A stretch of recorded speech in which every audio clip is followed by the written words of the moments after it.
إن الحمد لله نحمده ونستعينه ونستغفره ونعوذ بالله من شرور أنفسنا ومن سيئات أعمالنا من يهده الله فلا مضل له ومن يضلل فلا هادي له وأشهد أن لا إله إلا الله وحده لا شريك له وأشهد أن محمدا عبده ورسوله أما بعد فإن خير الحديث كتاب الله وخير الهدي هدي محمد صلى الله عليه وآله وسلم وشر الأمور محدثاتها وكل محدثة بدعة وكل بدعة ضلالة وكل ضلالة في النار. أعوذ بالله السميع العليم من الشيطان الرجيم من همزه ونفخه ونفثه. بسم الله الرحمن الرحيم. رب اشرح لي صدري ويسر لي أمري واحلل عقدة من لساني يفقهوا قولي. بسم الله الرحمن الرحيم. إن الله وملائكته يصلون على النبي يا أيها الذين آمنوا صلوا عليه وسلموا تسليما. اللهم صل على محمد وعلى آل محمد كما صليت على إبراهيم وعلى آل إبراهيم إنك حميد مجيد. اللهم بارك على محمد وعلى آل محمد كما باركت على إبراهيم وعلى آل إبراهيم إنك حميد مجيد. اللهم ربنا آتنا في الدنيا حسنة وفي الآخرة حسنة وقنا عذاب النار. ربنا آتنا من لدنك رحمة وهيئ لنا من أمرنا رشدا. لا إله إلا أنت سبحانك إني كنت من الظالمين. ولا حول ولا قوة إلا بالله العلي العظيم. آمین. الحمدللہ رمضان مبارک 1438 ہجری کا آغاز ہو چکا ہے. آج 27 مئی 2017 اور ہفتے کا دن ہے. انشاءاللہ تعالی کل 28 مئی یوم تکبیر کے دن انشاءاللہ پہلا روزہ ہوگا 1438 ہجری کا. بھائیو، ہماری آج کی گفتگو رمضان المبارک کے کانٹیکسٹ میں مسلسل تیسری نشست ہے. اس سے پہلے مسئلہ نمبر 53A اور 53B کے عنوان سے 2 لیکچرز ریکارڈ ہو چکے ہیں ہماری ویب سائٹ اہلسنتپاک.com پر. مسئلہ نمبر 53A رمضان المبارک کے صحیح فضائل قرآن حکیم اور 17 صحیح الاسناد احادیث کی روشنی میں، اور دوسرا لیکچر مسئلہ نمبر نیو 53B رمضان المبارک کے صحیح فقہی احکام و مسائل، جس میں ہم نے پہلے 3 سب ٹاپکس کور کیے تھے. آج انشاءاللہ تعالی اسی کی کنٹینیوشن میں مسئلہ نمبر نیو 53C ہے. فقہی احکام و مسائل کے اعتبار سے یہ پارٹ نمبر 2 ہوگا. اس میں انشاءاللہ اگلے 3 سب ٹاپکس ڈسکس کریں گے، اور باقی کے 2 سب ٹاپکس انشاءاللہ اگلی دفعہ مسئلہ نمبر نیو 53D میں ڈسکس ہوں گے. صدقہ فطر، شوال کے 6 روزوں اور عید کی نماز اور اس سے متعلق صحیح احکام و مسائل پہ انشاءاللہ تعالی. تو یہ ملا کر کل تقریباً 70 کے قریب فقہی احکام و مسائل ہمارے ان 4 نشستوں میں مسئلہ نمبر 53A B C اور D میں کل 8 سب ٹاپکس کے تحت انشاءاللہ تعالی ایک ایسٹ بن جائیں گے. آج کی گفتگو میں جتنی بھی آیات اور احادیث آئیں گی میں انشاءاللہ ان کے مکمل ریفرنسز دوں گا، اور جو خصوصاً کرٹیکل احادیث ہیں ان کے نمبرز علماء حرمین بیروت اور دارالاسلام کی انٹرنیشنل نمبر کے مطابق دوں گا، جس کے مطابق پوری دنیا میں عربی کتب شائع ہوتی ہیں اور مکتبۃ الشاملہ اور باقی عربی سافٹ ویئرز بنائے جاتے ہیں. پھر بھی اگر کسی کی کوئی کیوری ہو تو لیکچر کے اینڈ پہ سوال کر سکتے ہیں، اور بعد میں ہمارے جو بھائیوں کے واٹس ایپ نمبر دیے ہوئے ہیں، فرحان بھائی، یوسف بھائی، حارث اور معظم بھائی، ان کے واٹس ایپ نمبر ہماری ویب سائٹ اہلسنتپاک.com پہ موجود ہیں. ان سے رابطہ کر کے سوالات کیے جا سکتے ہیں. آج کی گفتگو کی ڈیٹیل میں جانے سے پہلے ایک دفعہ دروشی پڑھ لیجئے. اللہم صلی علی محمد وعلی آل محمد کما صلیت علی ابراہیم وعلی آل ابراہیم انک حمید مجید. اللہم بارک علی محمد وعلی آل محمد کما بارکت علی ابراہیم وعلی آل ابراہیم انک حمید مجید. سب ٹاپک نمبر 4، اور وہ ہے بھائیو رمضان کے روزوں کے فدیہ اور اس کو مؤخر، یعنی رمضان کے روزے اگر ڈیلے کسی نے کرنے ہو تو اس سے متعلق صحیح احکام و مسائل کیا ہیں، انشاءاللہ اس پہ ڈسکشن ہوگی۔ اسی کانٹیکسٹ میں سورۃ البقرہ کا جو رکوع نمبر 23 ہے، اس میں آیات نمبر 184 اور 185 جو ہم نے مسئلہ نمبر نیو 53A میں کور بھی کی تھی، ان کا کنکلوژن یہ ہے کہ کل 2 قسم کے لوگ ہیں جو روزوں کو مؤخر کر سکتے ہیں، یعنی تاخیر کے ساتھ بعد میں گنتی پوری کر سکتے ہیں، ڈیلے کر سکتے ہیں۔ نمبر 1 مسافر۔ اب وہ مسافر چاہے آج کے دور کا مسافر ہو یا آج سے 1000 سال پہلے کا، چاہے وہ آج کوئی ریل گاڑی میں سفر کرے یا ایروپلین میں سفر کرے، کسی بھی طرح کا سفر ہو، آسان ہو یا مشکل ہو، مسافر کو بہرحال روزہ جو ہے مؤخر کرنے کی اجازت موجود ہے۔ اور نمبر 2 مریض۔ ایسا مریض کہ جو روزہ نہیں رکھ سکتا، وہ بھی اپنے روزے کو مؤخر کر سکتا ہے اگر اس کو امید ہے صحیح ہونے کی، اور اگر کوئی پرماننٹلی بیمار ہے یا بہت بوڑھا ہے تو پھر وہ روزے کی جگہ فدیہ دے لے گا اور وہ اس کے لیے کفایت کر جائے گا انشاءاللہ تعالی۔ اسی مریض ہی کی ایکسٹینشن کے طور پر جامعہ ترمذی، سنن ابی داؤد، سنن نسائی اور سنن ابن ماجہ میں صحیح سند کے ساتھ یہ حدیث موجود ہے، اور مشکات میں اس کا انٹرنیشنل نمبر ہے 2025، کہ آپ صلی اللہ علیہ وآلہ وسلم نے فرمایا کہ اللہ تعالیٰ نے مسافر سے نصف نماز ساقط فرما دی ہے، یعنی نماز قصر کر سکتا ہے مسافر۔ اور اس کے بعد فرمایا کہ 3 لوگ، نمبر 1 مسافر، نمبر 2 دودھ پلانے والی عورت، اور نمبر 3 حاملہ عورت، پریگننٹ جو ہے، ان کو بھی روزہ مؤخر کرنے کی اجازت ہے۔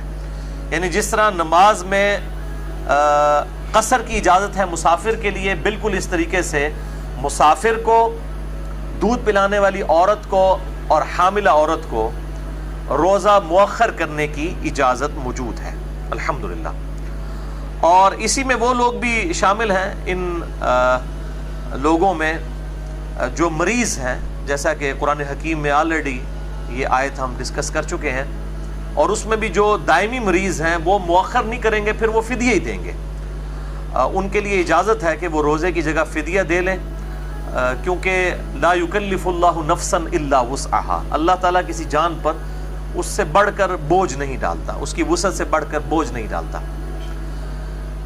اسی طرح اگر کوئی جوان بھی ہے اور کسی ایسے مرض میں مبتلا ہے کہ اس کے لیے روزہ رکھنا امپاسبل ہے، شوگر کا مریض ہے کوئی، اس اعتبار سے بڑی سخت قسم کی شوگر ہے کسی کو، تو اس کے لیے بھی اجازت ہے کہ وہ روزے کی جگہ فدیہ دے سکتا ہے۔ اور اسی کے تحت ایسی عورت بھی جو مسلسل اس امتحان سے گزر رہی ہے کہ اسے پہلے وہ حاملہ تھی، پھر دودھ پلانا پڑا، اور پھر دوبارہ سے پریگننٹ ہو گئی، پھر اس کو دودھ پلانا پڑا، یوں ہی 8-10 سال مسلسل اس کے اس طریقے سے گزر گئے، تو لا یکلف اللہ نفسا الا وسعہا کے تحت کہ اللہ تعالیٰ کسی جان پر اس سے بڑھ کر بوجھ نہیں ڈالتا، تو ایسی عورت بھی پھر فدیہ ہی دے لے، اسے روزے کو بعد میں رکھنے کی ضرورت نہیں ہے، ورنہ تو اس کے اگر 10 سال کے روزے تو 300 روزے بن جائیں گے، اور یہ 300 روزوں کی قضا کرنا بہت مشکل کام ہے۔ تو یہ بھی پھر اسی دائمی مریض اور کیٹاسٹرافک کنڈیشن جو ہنگامی صورتحال ہے اسی کیٹیگری میں فال کریں گے یہ لوگ بھی۔ اچھا، اب جو یہ روزہ مؤخر کرنا ہے، اس میں کوئی قید نہیں ہے کہ آپ نے کتنے عرصے کے اندر اندر روزہ رکھنا ہے، چاہے تو شوال کے اندر ہی اس کی قضا دے لیں، چاہے اس سے اگلے مہینے میں۔ بہرحال ایک حدیث ملتی ہے صحیح بخاری اور صحیح مسلم کی، متفق علیہ حدیث ہے، اور مشکات میں 2030 اس کا نمبر ہے۔ ام عائشہ رضی اللہ تعالیٰ عنہ کہتی ہیں کہ میرے جو رمضان کے روزے چھوٹ جایا کرتے تھے، میں ان روزوں کی قضا اگلے شعبان میں دیا کرتی تھی، یعنی رمضان کے بعد اگلے رمضان سے پہلے جو شعبان آتا ہے۔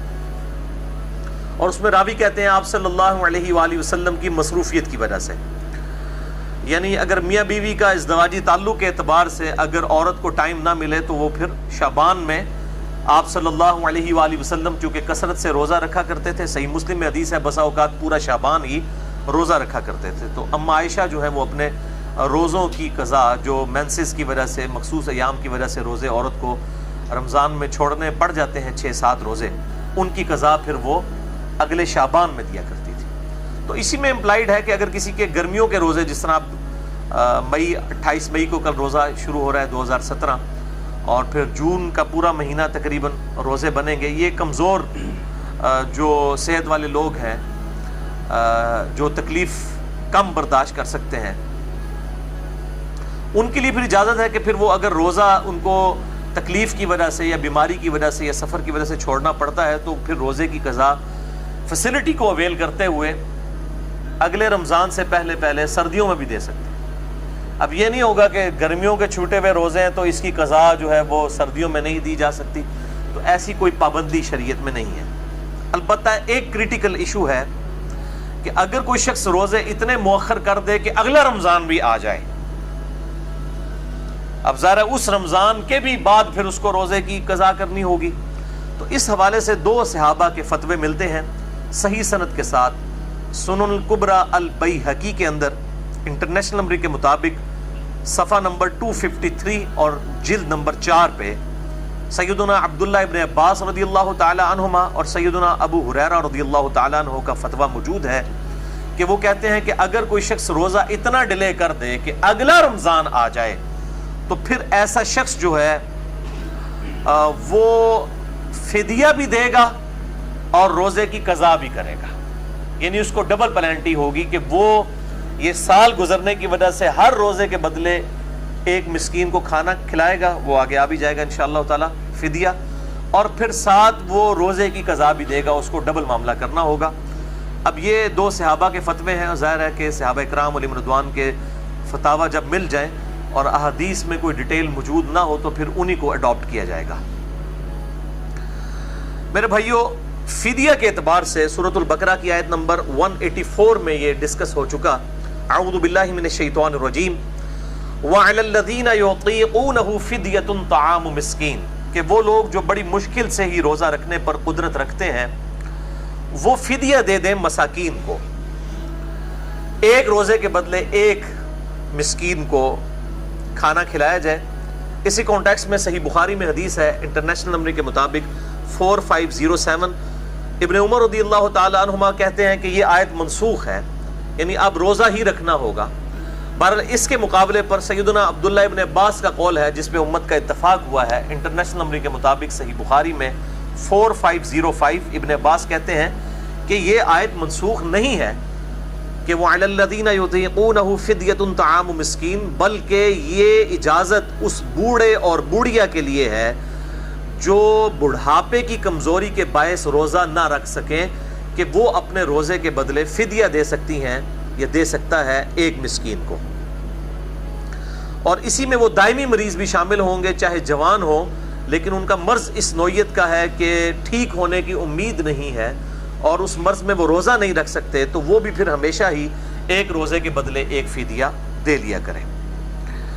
اور اسی کانٹیکسٹ میں صحیح بخاری میں تعلیقاً موجود ہے، اور یہ جتنی بھی روایتیں بخاری میں تعلیقاً آتی ہیں ان میں سے اکثر کی اسناد جو ہے المصنف ابن ابی شیبہ میں، اسی طریقے سے المصنف عبد الرزاق کے اندر اور سنن الکبریٰ البیہقی کے اندر اور باقی کتابوں میں مل جاتی ہیں۔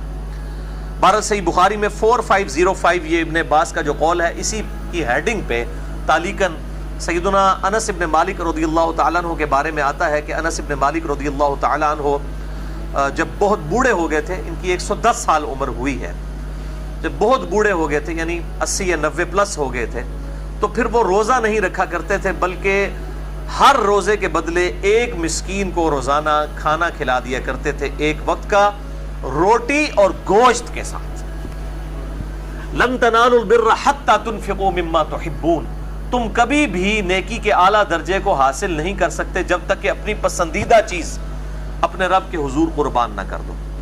تو فدیہ کھلاتے ہوئے بھی یہ ذہن میں رکھا جائے کہ یہ نہیں ہے کہ خود جو ہے وہ گوشت کو کھانا کھاتا ہے تو اب وہ دال کے ساتھ کھانا کھلانا شروع کر دے یا اس سے بھی کوئی نیچے درجے کی چیز اللہ کی راہ میں خرچ کرے مساکین کے فدیے کے طور پہ، تو اس کی اسلام میں اجازت نہیں ہے اور نہ اسلام اس کو پسند کرتا ہے۔ بلکہ جو عموماً کوئی کھانا کھاتا ہے، اگر کوئی غریب ہے وہ غریب کے لیول کا کھانا کھاتا ہے تو وہ اسی لیول کا کھانا فدیے کے طور پہ مساکین کو دے سکتا ہے، اور اسی طریقے سے اگر کوئی امیر شخص ہے تو جس لیول کا کھانا وہ خود کھاتا ہے تو اس کے بدلے کھانا کھلائے، یہ سب سے بہتر ہے۔ بہرحال اس پہ بھی اجماع ہے امت کا کہ اگر کوئی کھانا نہیں کھلا رہا تو اتنے کھانے کی جو مقدار ہے اس کی جو قیمت بنتی ہے وہ کسی مسکین کو دے دی جائے.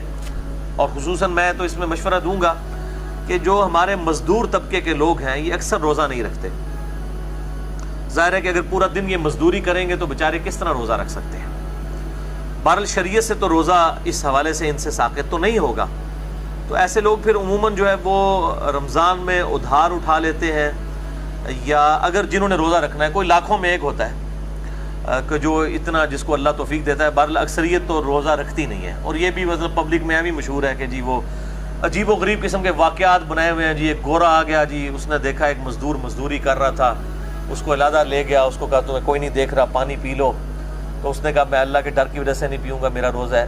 تو یہ ساری میرے بھائیوں یہ لطیفے ہیں اور یہ سارے واقعات ہیں. کوئی لاکھوں میں ایک شاید اس طرح کا ہو. ادروائز مزدوروں کی جو اکثریت ہے علا وجہ بصیرت 90% سے زیادہ مزدور جو ہے روزہ نہیں رکھتے اور نہ وہ رکھ سکتے ہیں. کیسے رکھیں؟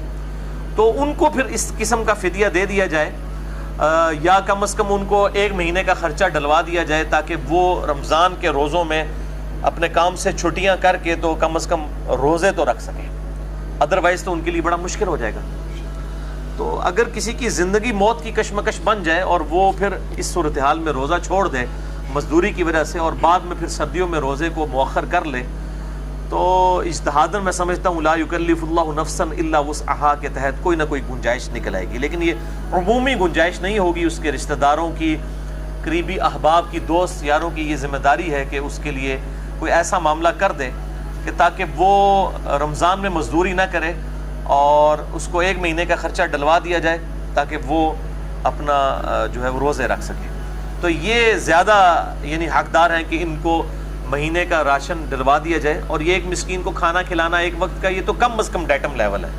اگر آپ اس سے زیادہ بھی کھلانا چاہیں تو بہت اچھی بات ہے. 2 وقت کا، 3 وقت کا، جتنا بھی. 3 وقت کا تو خیر رمضان میں نہ کھلائیں، روزہ ہی نہیں رکھے گا وہ. یعنی اس کے ایکویلنٹ آپ اس کو پیسہ دے دیں یا مال دے دیں کہ تاکہ وہ اپنا راشن پانی کے ساتھ معاملہ چلا سکے.